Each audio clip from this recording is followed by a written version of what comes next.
ang aking anak na si Joelyn. Mahal na mahal ko po yan. Mahal na mahal ko, proud na proud po ako sa aking anak. Napakagandang babae, napakakinis. Yan po yung aking anak. Mahal na mahal ko po yan.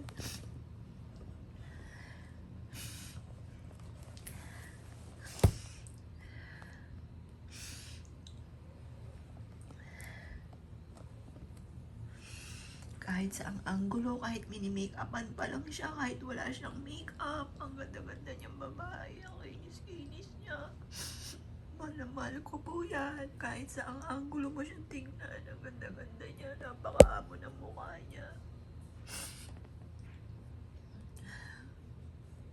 Anak, mahal na mahal ka ni Mami. Mahal na mahal ka ni Mami. Dito naman po tayo sa isa.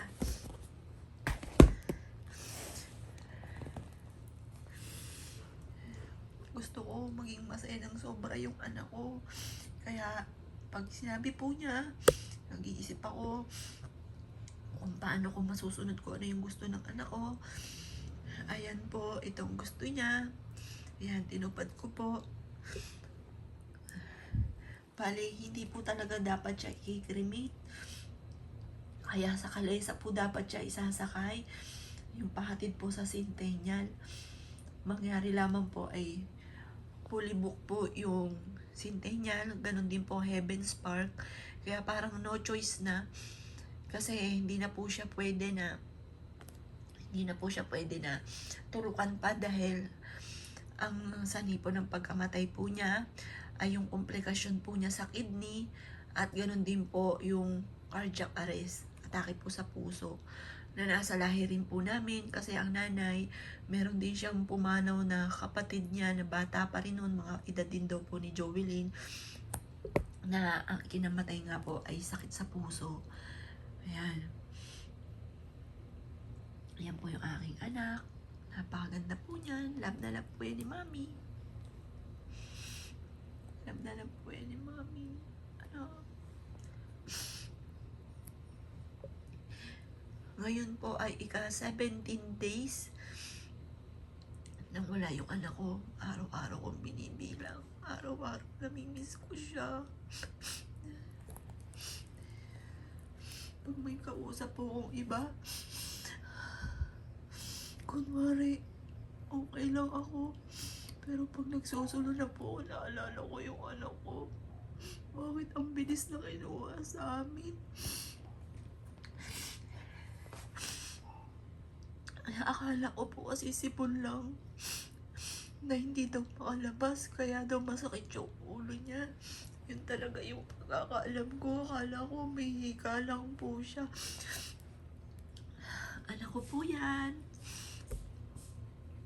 Anak ko po yan. Proud na proud ako sa aking anak. Mahal na mahal ni Mami yan.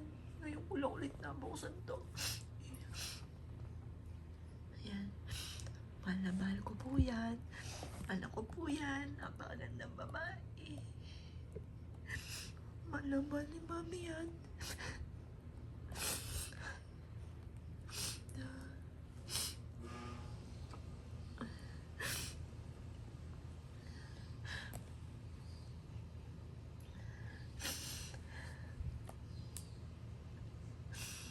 Sabi sa akin ng anak kong bunso, huwag ko daw tignan-tignan ng picture ni ate kasi iiyak lang daw ako.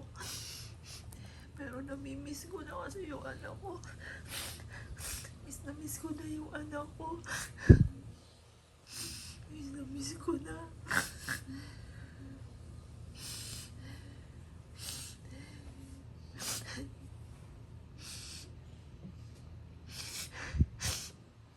Nung una po, hindi sana ako maglalagay. Hindi po sana ako maglalagay ng candle. Dahil parang hindi ko matanggap. Ayokong isipin ng ibang tao na may patay ako. Ayokong isipin nila na patay ang anak ko. Hindi ko matanggap. Kaso inunahan na ako ng mga kapatid ko.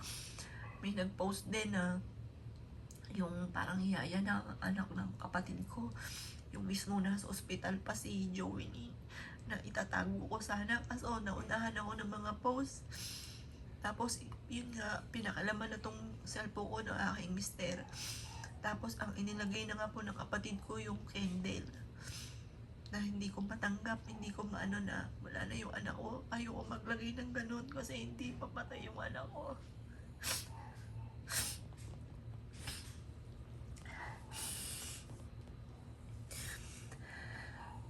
Ito po masasabi ko lamang, iniisip ko na lang kasi baka maano rin si Joelyn, malungkot din po siya. Inisip ko na lang yung mga nakalipas po niya. Siguro kaya niya ginawa yun sa ibang tao dahil mahal siya sa akin. Matiisin, gagawin ang lahat para sa minamahal, para sa pamilya. Yun na lang po iniisip ko. Mahal siya sa akin. Kaya po siya naging ganun, na tumulong sa kapwa. Yun na lang po sa ngayon ang iniisip ko.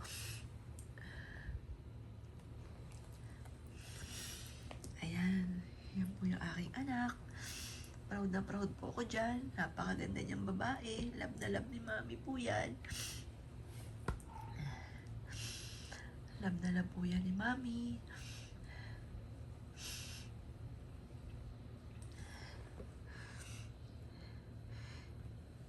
Yung anak ko po, never po yan sumagot sa magulang. Hindi po siya sumasagot sa magulang. Pero, gumagawa ng kalokohan. Na doon ko nalaman na sobrang pagtulong niya sa kanyang kapwa. Marami rin siya natulungan. Kaya lang po, masaklap eh. Sinabi niya daw na patinda ko, wala naman ako kaalam-alam doon. Kita niyo naman po, ginawa kong prinsesa ang aking anak. Kung anong gusto po niya, ako lang mag-iisip. Sige, minsan nga po, yung may credit card po ako. Ngayon, may gusto po sila. Diyos ko, kada tingin ko sa amount, Diyos ko po, paano ko po ito babayaran? Yung mga ganun, Diyos ko po, gabayan niyo po ako, maibigay ko lang sa aking anak ko anong gusto nila. Yan, kaya dasal po ako ng dasal. Sabi ko, naku po, anak ko, ito pala ang gusto, ipagkamahal-mahal naman. Yung mga ganun po, para maibigay ko lang sa aking anak ko anong gusto niya, makabawi po siya. Kasi, lumaki po yan, wala po kaming, may kwarto po kami, pero sama-sama po kami. Yung nakikita nyo naman po yung sa video, at hanggang ngayon nandun pa rin, dun nga po kami sa kutsyon, naglalatag lang po kami sa sahig ng kutsyon. Kasi po ngayon, yun nga po yung pinaayos ko yung taas para lumuwag-luwag po kami. Ngayon lamang po, ano po ngayon, 19. Pero ito, 19 lang din siya nagkaroon. Ito lang pong taon na ito. Ito lang pong taon na ito kami hindi, December. December po ito nakuha. December din po, meron na siya nito. Pero, 18 na po siya noon.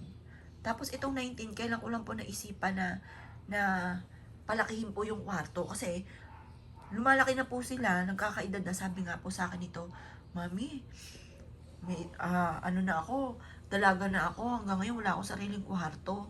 Kaya nung December po, talagang, hindi ko rin naman po inaasahan, kasi, yung lupa to ng nanay, ito yung sa bunso namin, nasa Canada na yung bunso namin. Sabi ko lang sa nanay doon sa parking po niya, baka kasi maibenta niya sa iba, pahulugan niya na lang sa akin. Ngayon, di ko naman wala kaabog-abog na ito ang nirekomenda ni inay kasi malaki daw po para sa kanya kasi nagsusulo na po siya. Kasi sino naman yung tipo na ayaw makipisan sa mga anak. Kasi meron naman din talaga ang nanay. Ngayon, kaya ang ginawa niya, nagpatayo siya ng sakto lang sa kanya. Pero ang totoo niya, gusto niya mapalipat sa modern.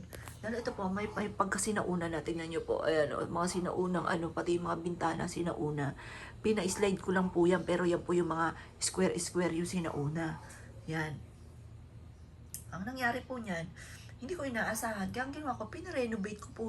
Tapos, ito yung mga pangarap ng anak ko. Yan, tinupad ko lang yung meron pong vanity. Yan, natuwa lang siya kasi hindi niya ganyan kalaki yung vanity. Isang buong pader, yung vanity po niya.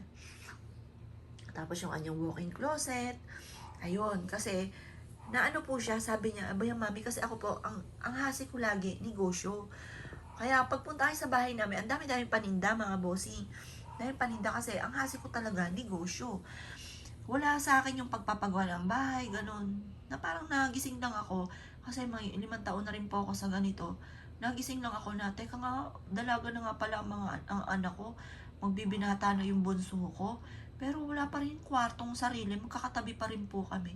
Kaya saktong-sakto naman ng December, ito ang nirekomenda ng aking nanay, gawa nga po ng aking anak na babae, ay ano daw, nagdadalaga na, isama-sama kami sa isang kwarto. Parang gusto niyang magkaroon ng privacy.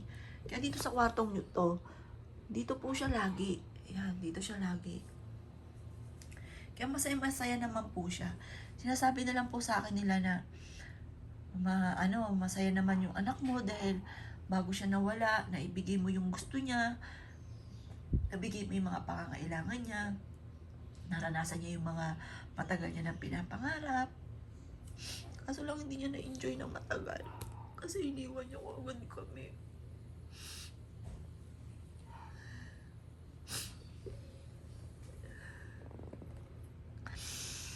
Anak ko po yan. Ganda-ganda babae. Naalala ko dito na nag-photoshoot siya sa may Tagaytay. Naiinis siya ng pag-uwi. Ang sakit doon ng binti niya, ang dami reklamo. Sabi ko, ay di ba anak, ikaw may gusto niyan. May reklamo ka ngayon. Ayan, pero masayang-masaya po siya kasi natupad yung pangarap niya. Nandito po ito sa kama. Ito yung mga pinagdibo po niya. Ang susunod naman tatabi dito, yung album na patay na po siya. Napakasakit. Pero hanggang sa huli, pagagawa ko siya ng album, ng CD, para kung sakali ipi-play namin, pag namimiss namin si ate. Anak ko po yan. Mabait po yung bata.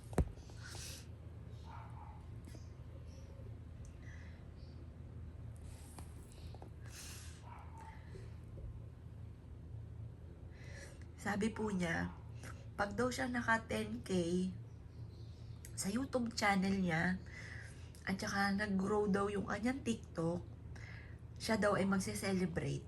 Anak, mag-celebrate na tayo. Kasi, naka 10K ka na mahigit. Na, taasan na rin yung sa TikTok mo.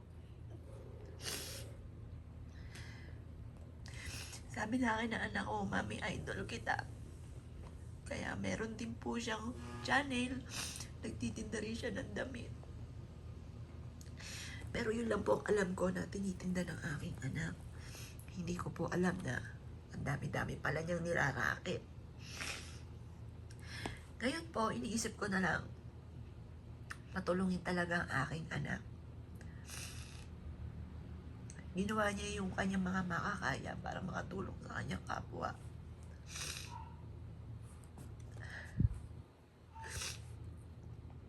Anak, mahal na mahal ka ni mami.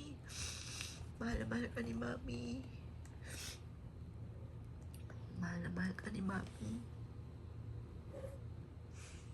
Sobrang pagmamahal ko sa'yo, anak. Sobra. Gagawin ko lahat para sa pamilya. Pero bakit ganun? Ang bilis mo kinuha sa amin. Nagsisimula pa lang tayo, anak.